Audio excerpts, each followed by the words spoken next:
Thank you all for coming. This is the time of the afternoon when people need a Starbucks to keep pushing through, so I appreciate you being well caffeinated and being here and ready for a good conversation. My name's Lynette Clemetson, and I am director of a program at the University of Michigan called Wallace House. We're a program for journalists. I run something called the Knight Wallace Fellowships for Journalists, where we bring journalists from around the world to the university every year. It's like a sabbatical for accomplished journalists to step away from their jobs and immerse themselves in study for a year and to push themselves out of their comfort zone. I mention this because I think every profession should have something like this, and I'm sure you all could use something similar in your work. But it really offers people who are very accomplished a chance to transform the way they think about their own work and transform the way they think about their ability to contribute in their industry. And I think that is part of what we're here to talk about today in this conversation about having courageous conversations and bold vision for leadership. So I thank you for coming. And we're going to hear from a wonderful panel of leaders today, people who have all demonstrated bold vision in their work, and I think people who you'll all learn a lot from. And I want to start by saying that this panel, we're going to be courageous about the things that we talk about, and when we get to question and answer, don't be polite. This is not a space for polite questions. We want to push ourselves to the edges of what we should be thinking about at a conference like this, and so hopefully we'll get everybody moving in that direction with our conversation. With me here, Tammie Belton, Senior Director of Human Resources for the Cleveland Institute of Music. Next to Tammie is Blake Anthony Johnson, Director of Learning and Community for the Louisville Orchestra. And next to Blake Anthony, Jazmín Morales, Manager of the Center for Innovation and Community Impact at the Colburn School. So before we get started, I think it's always good in a conversation like this to start with an even understanding of the terms we're talking about. So when we talk about courageous spaces, obviously we chose that because we want to expand the conversation around safe space. And safe space is something that we're all encouraged to think about in our work. I wanted to get a working definition of safe space, so we're all starting from the same place. We talked about it before to make sure we're all in the same space. So safe space, a noun, a place or environment in which a person or category of people can feel confident that they will not be exposed to discrimination, criticism, harassment, or any other emotional or physical harm. So we all understand that that is what safe space is. So what, for the purposes of this conversation, is courageous space or brave space? So let's think of this also as a noun, a place or an environment in which the search for knowledge or understanding is paramount, even if the discussions needed to reach understanding or other common goals is uncomfortable for the people in that space. So we have safe space and we have courageous space, and I think we all want to start by saying, even though we want to shake up what safe space is, we don't think that these are mutually exclusive terms. And talking about courageous space doesn't mean that we don't think safe space is important. So starting from there, I would love to hear from each of our panelists, and we'll start with Tammie.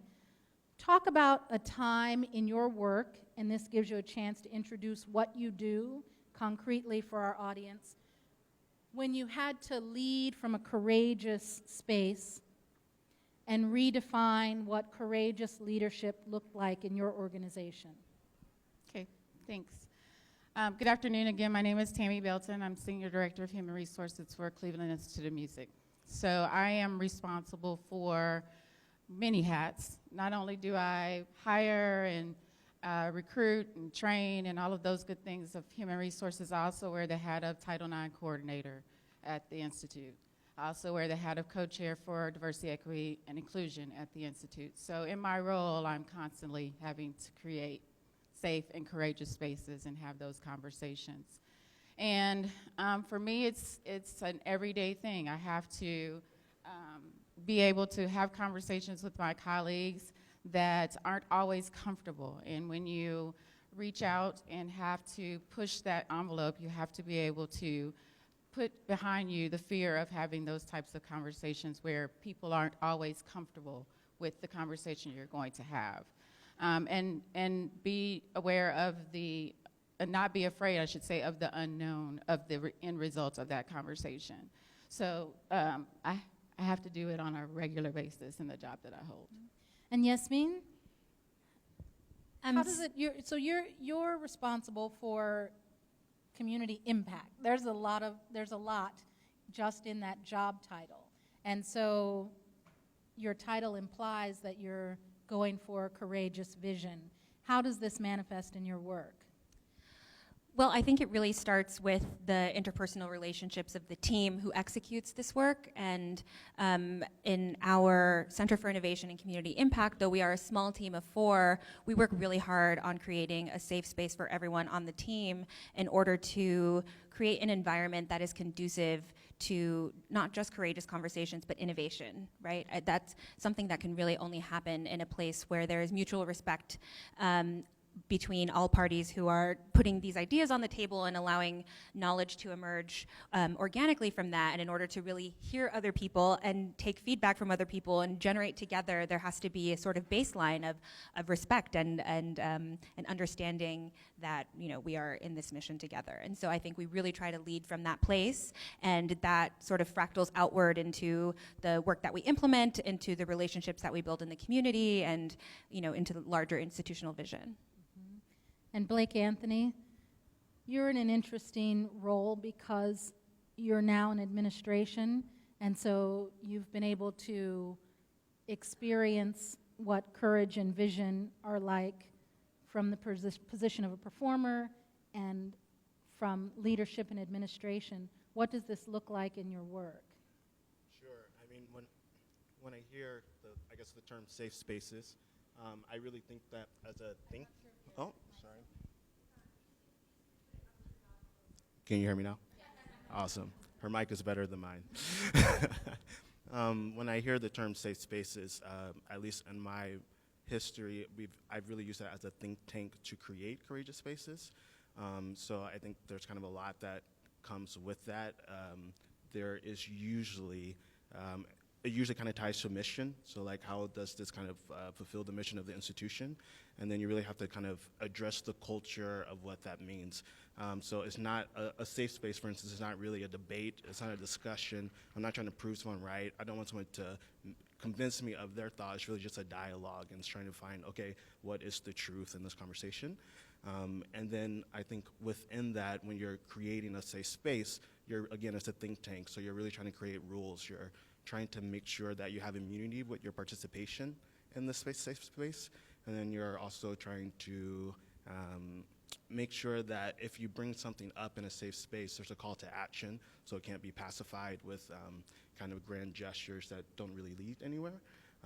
And then it's with that, as a musician, you use leverage. As an administrator, I use mandate. And so what I mean by that is, in my role as an administrator, it's really easy. So we have a statement of commitment to EDI. It's something our board chairman has signed, something the staff has signed, something our musicians have signed. So that's something I can introduce to the organization, and now it's a mandate. It's very clear what the plan is, what it means, the definitions of terms. As a musician or someone, if you're not, in a senior position, it's really about your, social capital and your capital within the institution to get it done. And so for my kind of time as a musician, it was talking to board members, using, the mechanism of a safe space to solve problems to the institution, that this was the only way that they could get it done. So as a musician, I have really tried to kind of break down the structure, because obviously all orchestras are very hierarchical in terms of how things work. And for a safe space to kind of become a courageous space, that structure has to be broken down. So that is, in terms of, as a musician, is really creating a safe space that gives you the parameters to actually have a courageous space.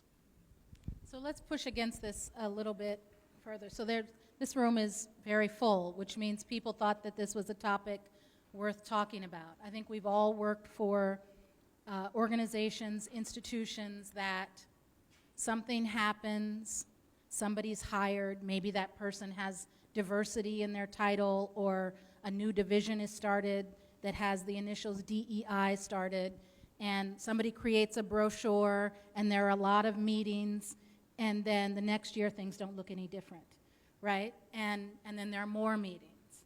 And so organizations know how to talk about the right things, but people wouldn't be in this room, I'm guessing, or at this conference, I'm guessing, if there weren't very specific things to address in this industry and courageous conversations that need to be had for this industry.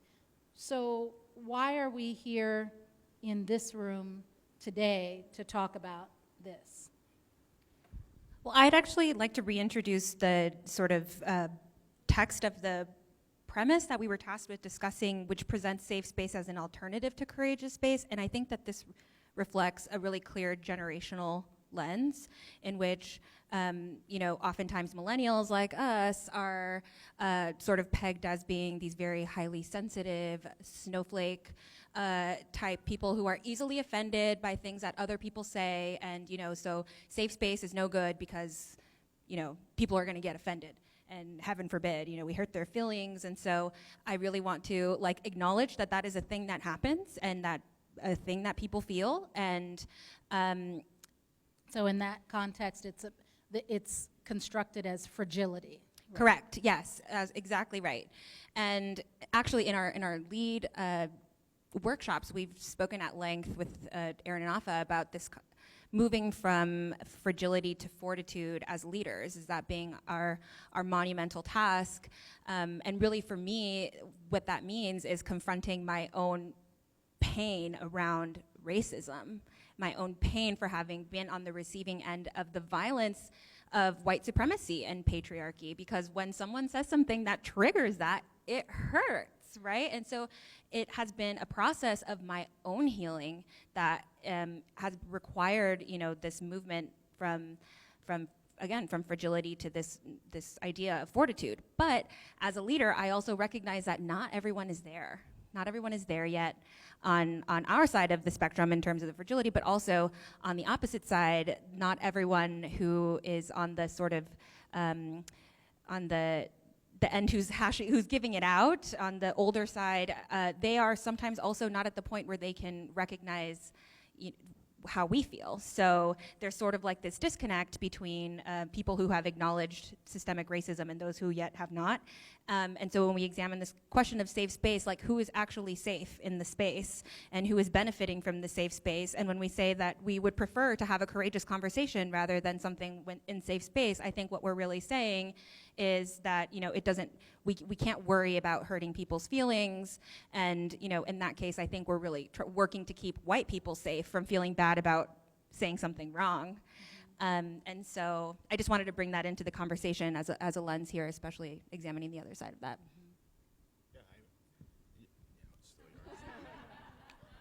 Jazmín and we talked about this quite a bit because one of the examples for me was the Me2 movement. Hold your mic. Yes, so can you hear me now? Sorry. And one of the examples that we talked about earlier was the Me2 movement. So a lot of people thought, millennials, you're so fragile, everything that you do, you exaggerate. And, I think for me, I was like, if we overcorrect for 2 years to make up for the many decades and hundreds of years, the problems that have kind of created this culture, that's not the end of the world. So I think in terms of, a courageous space, in terms of how it applies to arts organizations, I am not, opposed to kind of overcorrecting a little bit because we're trying to fix something that started much longer period of time before any of us were here. Yeah, I would agree. And then coming from a generation prior to them, Generation X, then we are the politically correct generation, right? So we're afraid to have those conversations for fear of hurting someone's feelings, or is that the most professional way to handle something? And, you know, I look at you guys and the courage that you have to have these types of conversations, and that encourages me to do what I'm supposed to do in my space. So you just have to, in order to move this forward, you have to have the conversations. And you're going to hurt some feelings, but that's the only way the real conversation begins. Mm-hmm. And so you mentioned acknowledging institutional racism. So it's acknowledged. Then Blake Anthony mentioned you have to have a mandate, right? So you acknowledge that something exists, but then how do you move from talking to vision and action? I think there's a place in between the acknowledgement and the action that's taken. There's a sort of individual responsibility beyond the acknowledgement. It's like, okay, I acknowledge that this very messed up system is in place. Step one. Step two, I acknowledge my contribution and my participation in this system. As a person of color, as a white person, as a woman or a man, whatever you are, we all have a hand in upholding the systems that hurt us, hurt other people, and I think we all need to take responsibility for that collectively, and only until we can all get to that place can a mandate have any sort of effectiveness, because, you know, again, it could be a pacifier to try to, again, quell the concerns of the POC or the young people, but until there is real, authentic, individual responsibility taken for how we got to this place, I don't think that can really happen. Yeah, I love her. She's a cohort, so I love her. You know, one of the things, especially just dealing with orchestras in general for most organizations. Can you hear? Can you hear me? And louder? Okay, perfect. There we go. Oh, there we go. Yeah, close. Here for 2 days, I charge. When kind of talking about organizations in terms of how they work, you know, most organizations like the path of like least resistance. And so in terms of, we talked about the elephants in the room for most organizations. So orchestras, obviously, we work on a pyramid, right? So you have a music director, usually a white dude. He hires other conductors, usually white dudes. He has a say, just like the board chairman, who's usually a white dude, that also chooses staff. You know, it is that pyramid in itself is kind of, you know, why you kind of have this safe space to create a courageous space in terms of even the models that we use in terms of to make the organizations function are, you know, it's worth discussing. And so I think in terms of what Jazmín was saying, I think is really important, just because it really does, the elephants, I think I'm going to be curious to see if you guys, you know, suggest any of the elephants in the room. And when you're trying to change culture in an organization or in an institution, in a profession, one of the things we talked about before was the need for both horizontal culture change and vertical culture change. And so you brought up the pyramid. One of the things that happens in institutions is that to rise up through the pyramid, you have to have a certain pedigree, a certain background. But if the gates that allow you to walk through, to be on that path, are constructed in a way that's hard for people to get through, how do you change that part of the culture, and how do you make adjustments both horizontally and vertically to open up? You know, there's a certain argument to be made for incremental change, but sometimes you just have to blow things up. And so how do you know when you need to do that, and how do you do that? I'll pass the mic to you, Blake Anthony, after, only because I want you to talk about the book. I think that art is actually a really interesting way to do this. I think that in like a way to introduce the dialogue to people who are not yet interested in it. I've heard from many white people in my life that Ta-Nehisi quotes Between the World and Me was an awakening for them. It's this work of art that gave them a sense of urgency, of empathy around the work, and you know, doesn't require this sort of pedantic and heavy-handed like training. It's more of a moment of inspiration and transformation rather than this ongoing sort of process.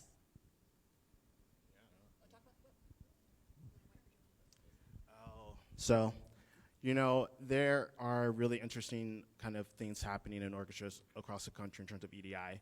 And some of that has to do a lot with institutional development, just in terms of what is happening internally before we even talk about like how we're going to engage with others, and before we bring someone in, right? So you have a lot of programs that, you know, you have a person of color in the orchestra, but that orchestra is a hostile environment. Or you bring in a person of color in the administration, but there are board members on that board who are not comfortable with having a person of color in senior administration. And so I think it's really interesting. We were talking about the book White Fragility, and this idea that, you know, using that kind of like as a template to kind of, you know, explore, you know, just how you think. I mean, so much of the safe spaces and courageous spaces is really kind of exposing and exploring the way that you think and opening that up to experiences and ideas of others. And so I think in terms of just institutional development, in my organizations, we use books because it gives you kind of like a nice tethering, but yeah. I also think you just have to educate people. People have to understand one another. You have to know where people come from in order to have those conversations. And so you have to educate people. What does diversity, equity, and inclusion really mean?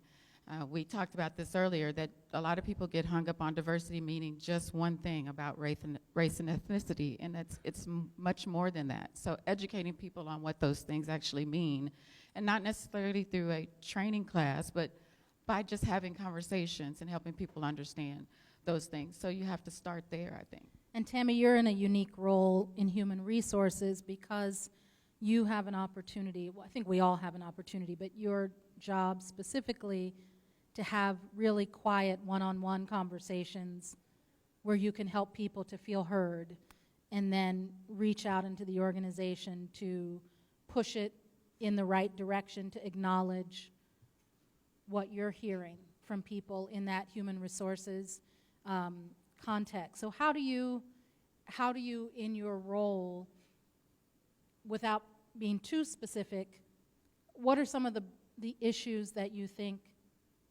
people are confronting that need to be put more in the center of the table for organizations to move forward? Well, I think for me, coming from a world of corporate America to the nonprofit and classical music and higher education, it was a little bit of a change for me, myself, having to step into a different world. And what I've learned is that a lot of the things that we say we can't do, it comes from our own upbringing and understanding of certain things. I've heard the terms, well, you know, when we're trying to hire faculty of color, that there aren't people out there with the level of performance and experience that we want to have. And what I think when people say that, so you mean to tell me that there are only white people that can do this job as well as you can. And so, and that's not a true statement, but I think you have to be able to have that conversation with people. But I have to create the space, the safe space for people to be able to have those types of conversations in my role. So when you come to me, and you have to know that I'm going to hear and listen to you, because that's my role, to do that, but also to help you walk through that and how to have those conversations on the other side. Blake Anthony, how does that manifest in your role in terms of helping people who might be resistant or might not even realize that they're resistant to a certain culture change, feel comfortable opening up so that you can get to the point of shifting the narrative or opening people up to thinking about things in a different way? Sure. I consider myself an optimist, but I kind of go about this, at least in my work, kind of two different ways. So in terms of just orchestras being relevant and viable in the 21st century, I say this a lot, I think there are a lot of orchestras that are doing a pretty good job, but it's still very much a race to figure out kind of that formula of how can an orchestra be relevant and viable in the 21st century. And one of the most important parts of that, I think, is the EDI component. And so I think I either go by it, just in terms of historical context and morality of, this is the right thing to do, or I can go the other way, which is it is actually the only way that this organization will be viable financially. Tracy Carter, one of our board members of New World Symphony, she always reminds me, ultimately people like things that are good for business. And so I can kind of go either one or which way the person needs, but I think in terms of my work, it's really kind of just meeting where people are. I can't really force kind of one way of thinking to one particular person, but I'm really just trying to find that common ground to, again, go back to the mission. So like, if the mission of an orchestra is to be a public service and really kind of help all people, what does that mean? And so when we're talking about diversity, I think people get really hung up on race, which is obviously really important, but the horizontal and vertical segregation is a very real thing in terms of, cognitive abilities. I mean, there's so many things that kind of fit into diversity that we don't necessarily, I think, Jazmín, we talked about this a lot, even just the people of color that fit outside of Black people and Latinx, and like, how does that work? And we talked about this quite a bit, For me, it's really hard if you have a cause, for instance, that is supposed to support Black people, and you combine that with Latinx, they have very different histories in America. So to combine them without kind of putting, some asterisks to it is kind of complicated. And so again, that would be an elephant in the room that you can, approach in a courageous space. But in my line of work, it's really kind of just meeting where people are and kind of finding the avenue in which they kind of want to go about it. Jazmín, so we're talking about the barriers that we can put up. A conference like this that is targeted, when we look at what diversity is supposed to look like in this art space, what it means to be marginalized in this sort of art space. So where do Asian Americans factor into this conversation? That's a question for me. Yeah.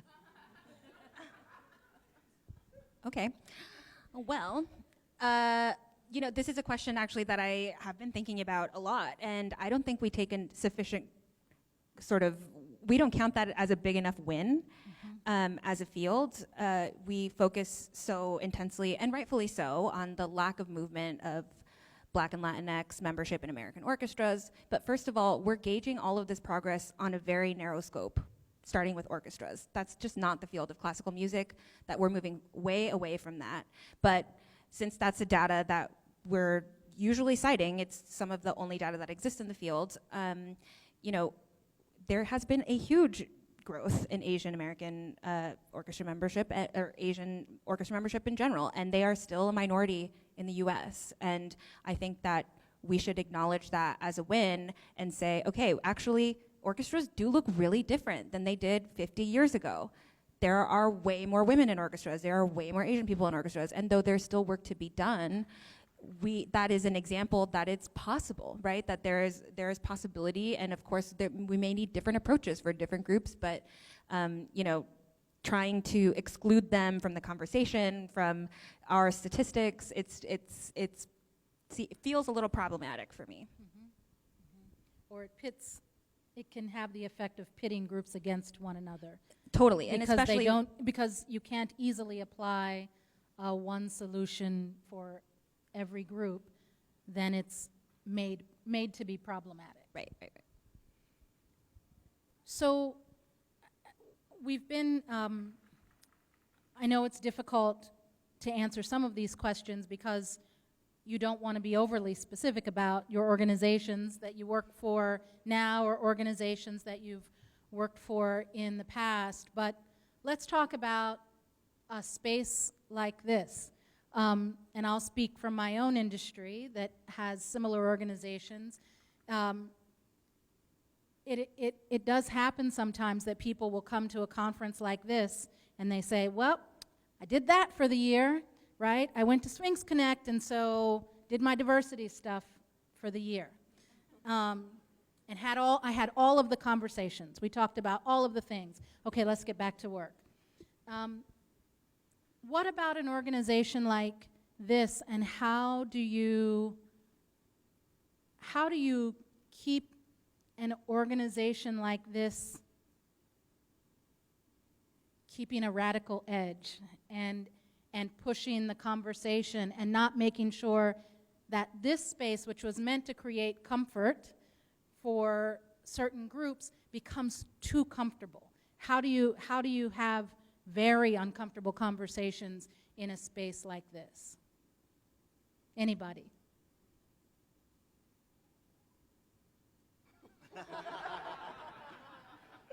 I think just by having the willingness to be brave and to say what you actually think. I mean, if we're talking about, Sphinx, an organization that we all love and want to see grow and evolve, our voices are important to, continue generative dialogue that can help shape the future of the field. And so, yeah, if we're talking about transforming lives through the power of diversity in the arts, that's not just limited to Black and Latinx people. It's diversity, as Tammie said, encompasses so much more. Like, what are we doing to advance the interests of queer musicians in orchestras, of differently abled musicians in orchestras, of, there are so many, we talk a lot about intersection and having an intersectional approach, but I'm not sure that that's being fully applied here. I heard some snaps. Anybody else want to chime in there? I'm the only one brave enough. I mean, come on, guys. I think it is, it's dangerous because you start an organization like this to have that radical edge, to break into those different types of conversations. And if you're not careful, it becomes the norm. It becomes status quo, and it's just another place to have an organization that talks about diversity. So I think what I've seen, this is my second year here at Sphinx, is that the audience helps keep that edge because they ask the right types of questions when they come and talk to the panels. And so they continue to push the conversation as well. So that's a perfect segue to opening it up to questions. You probably know we're using Slido. We also have mics in either of the aisles for people who want to use Slido. If you go to slido.com and then you use SphinxConnect and then you select Venetian, the questions will come to us. But we have people here at the mic, so why don't we start here? Hello. And if you could just say your name and where you're from. I'm Alexa Smith. I'm from Manhattan School of Music. I'm also a Sphinx leader and been in really great conversations with Blake Anthony and Jazmín the past couple days. One thing that's come up for us that I would love to hear you guys address is a lot of people that come here are not presidents, CEOs, executive directors, big decision makers. And I think there's frustration when you're sort of in the middle at an organization and you're feeling like you're ready to move and you're looking around you for allies and other people to move with you. And I've heard a lot that can be frustrating. I'm lucky at MSM we have leaders, our president and provost, who are like ready to take action. And I realize how rare that is now that I've been here and heard like the conversations that are happening. Like, what do you do if you can't talk to your boss about DEI or more inclusive practices? Like, what do you do? I'm like, I don't know, because I'm lucky I don't have that problem, but I realize like I've got to ask that question because other people may not be able to. So I'd love to hear your thoughts around that. So how do you have vision from the middle? I would say my advice to someone who's in the middle or below, I really try to focus on where power is in an organization. So sometimes that power is actually not the CEO, sometimes it's not the board chairman, sometimes it is a huge donor, or sometimes it is a really active volunteer group that does a lot for the organization, that like has a lot to say. And so I really try to find allies that, again, can give you leverage to kind of push that agenda in a way that is like meaningful to you, because fatigue is a very real thing. I think if you try to, take on too much. So I think finding the allies and really like finding where the power is in the organization or in your community. I think in my situation, I just got really lucky. Our mayor is a Vanderbilt grad. I'm a Vanderbilt grad, and so I feel like anything I need to get done, I can ask the mayor, and he'll help me out. So. Yeah, in my area, we talk a lot about leading from where we are. We have a very flat leadership structure, there's a very hierarchical structure in place at Colburn, but we try to share power as much as we can as a team. But in terms of, I am very much in the middle, and what I have found as an effective sort of technique is to, when that a very hierarchical structure in place, oftentimes there's not a direct line between me and any sort of decision maker, but I'm lucky as a Sphinx leader to be in direct contact with many, many of their peers.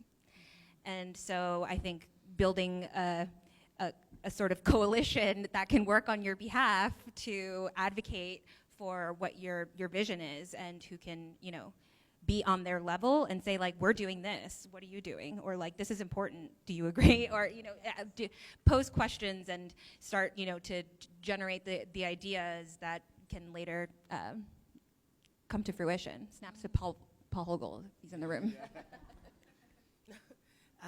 My name is Erica. I'm from California. This is my first year here at Sphinx, and I didn't really know what to expect.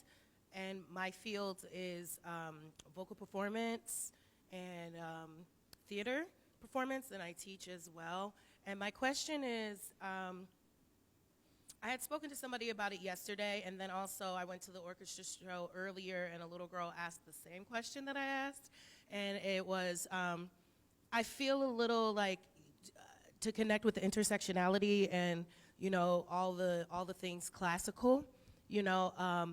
I don't feel like I have a place because everything's orchestra.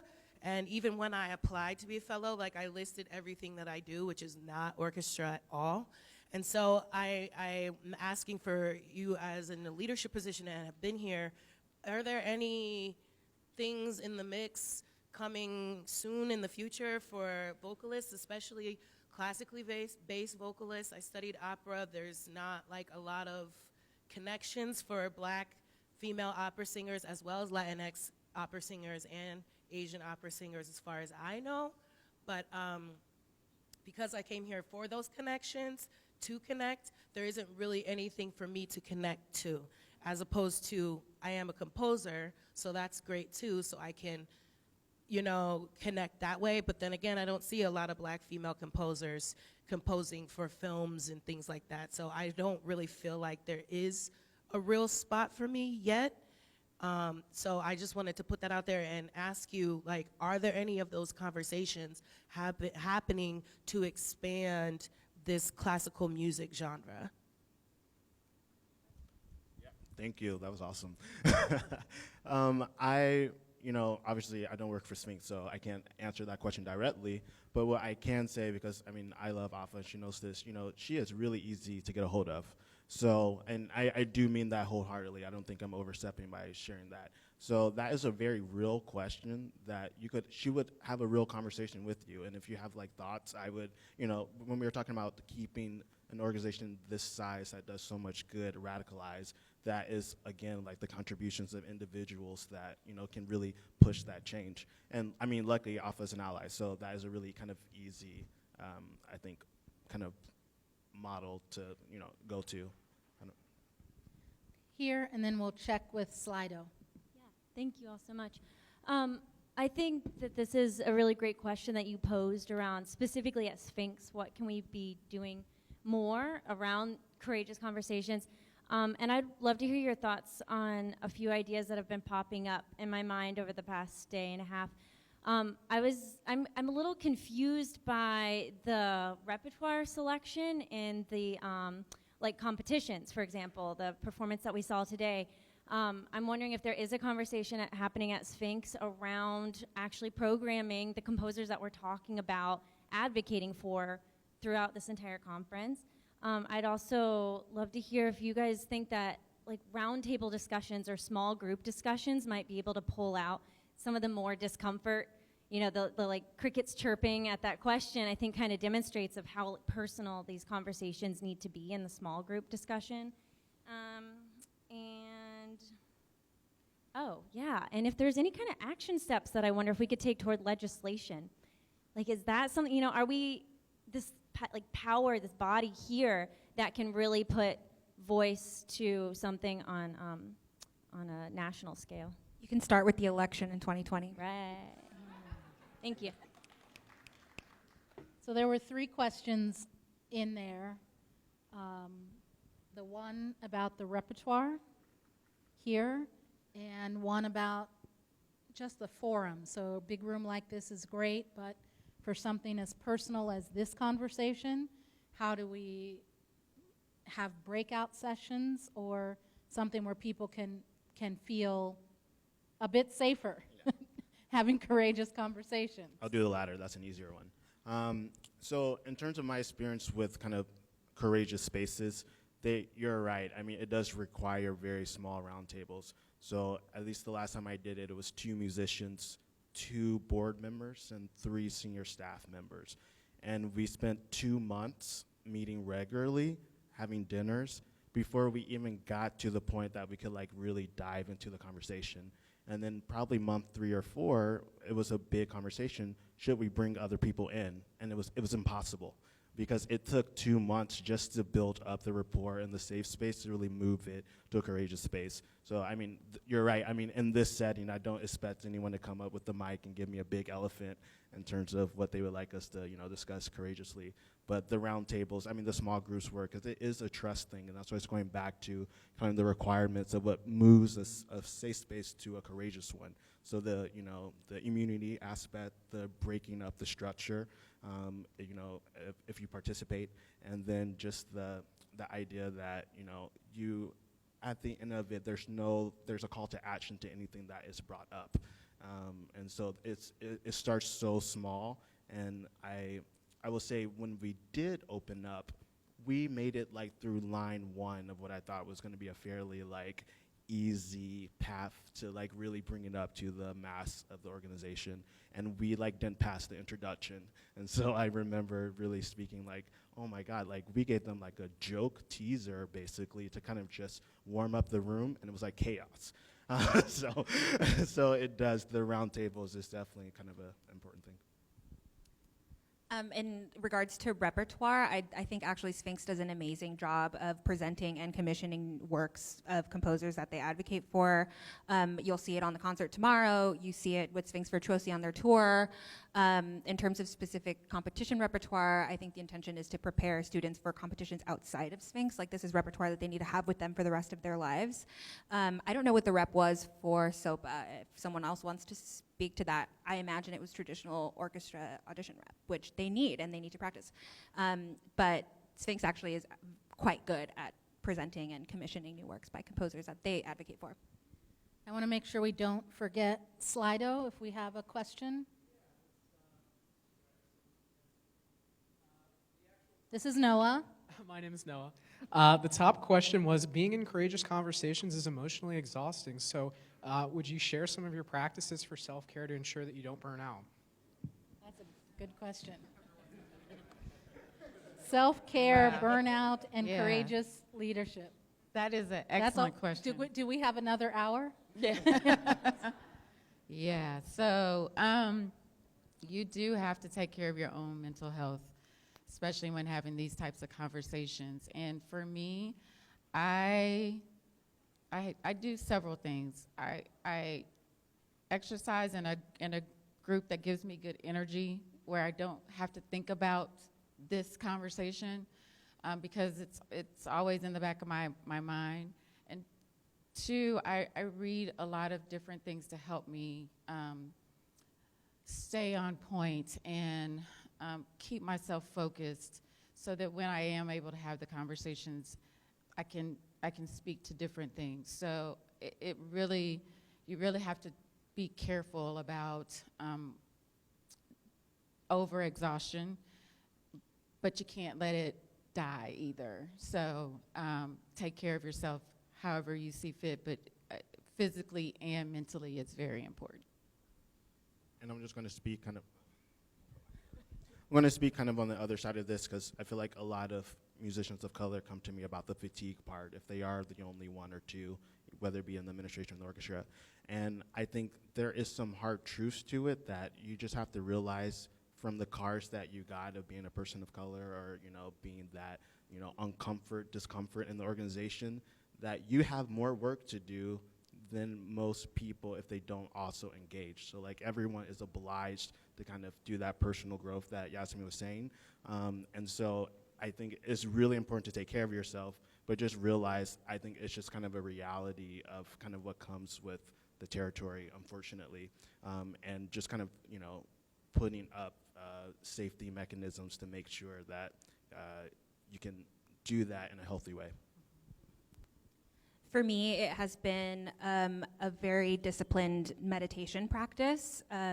I studied Vipassana meditation. I also practice a Wim Hof method. It's learning how to sit with your own discomfort is the only way this work can be done. And whether that's through vigorous exercise where you're constantly pushing yourself and learning how to be uncomfortable in that position, or if I'm literally seated silently for 90 minutes in excruciating pain of like my foot that is asleep, but it's, being able to sit with that has just, exponentially grown my capacity to hold that. And that's exactly the same feeling that comes up when someone says something to me and I'm like, what? Like, what did you just say? It's like, okay, I'm uncomfortable right now. That person just said that, like, that happened. And I can choose to either respond or react or neither, or just sit with it and process it in my meditation later. But it's certainly a tool that I can't recommend highly enough to anyone I come across. It's really radically changed my life and my professional practice. And I think to Blake Anthony's point about this notion of being the only one, I think that as much as you might want to change an organization, it's really important to know whatever profession you're in, that it is okay to say no. So sometimes when you may be the only one, you're asked to be on every committee. You're asked to be on every board. You're asked to be in every brochure. You're asked to be on every panel. And you need to be honest with yourself where your own boundaries are and be okay with saying no to things. And I think also when somebody asks something of you and you're at your limit, rather than just saying no, use that as an opportunity to surface someone else, right? Maybe you're asked because you're the only person that the person asking knows. And it's an opportunity to introduce 5 more names of people that that person knows and could turn to. And, but I think this fatigue comes from feeling like you have to always be representing all the time, and you have to take care of yourself as well. There's a question here. Hi, my name is Ramona Douglas, and I'm currently in San Antonio, Texas. I am with 2 organizations. I'm in a quintet that is now going 501c3, and I'm also working for the Youth Orchestra of San Antonio in an administrative capacity. So in one organization, I'm kind of more, I can have more influence. The other organization, I'm kind of more in the bottom. So that question about what do you do when you're in the middle or towards the bottom is very real, so thank you for answering that. But really my question is what advice do you have about setting a bold vision and having courageous conversations when you're in a geographic area that is resistant, to put it mildly? And there's also a lack of information beyond just what zip codes have this median, and you're trying to create more of a complete picture, but there's very little kind of resource immediately around you to do so. So I'm going to ask Blake Anthony to take that. We've just been told we're at time. So it's a great question, but what do you do when the very area that you're in seems to be resistant to your leadership or vision? I talk too much, so some of it might have to be offline after this. But I think kind of just going back to what we said earlier about the allies and kind of like finding the power in the organization in terms of if you can't do it, who can? And so I think a lot of my leadership is, I say this quite a bit, is second chair leadership. It's not necessarily me at the forefront. It's not going to be me on Instagram or social media or Facebook or in the article, but very much putting other people in the right place to do what I need to be done. And so sometimes I'm not the best person to do that. It's really kind of setting other people up to still, again, go back to the mission of, are we getting the desired outcomes? And obviously, that is the ultimate goal. So we have to wrap up. I want to thank Jazmín, Blake Anthony, Tammie for this courageous conversation. And as one of the questions we got indicates, and even just your body language and your faces from us up here, this is a question that calls for more smaller forums and small conversation. I think we can all say from our positions that actually a lot of change in an organization comes from the middle and comes from very small conversations that are started from people who know how to effectively work up and down an organization. And I think the encouraging thing is so many people are in this room clearly with an energy to want to bring change to their organizations, and you all are all bringing change to your organizations and to the field. So I thank you for all the courageous work that you're doing. And for anybody who says that millennials and Gen X don't work well together, that's just not true. So this was a nice Gen X on the ends and millennials in the middle, and we had a very good conversation. So thank you all for coming, and I encourage you to keep being courageous.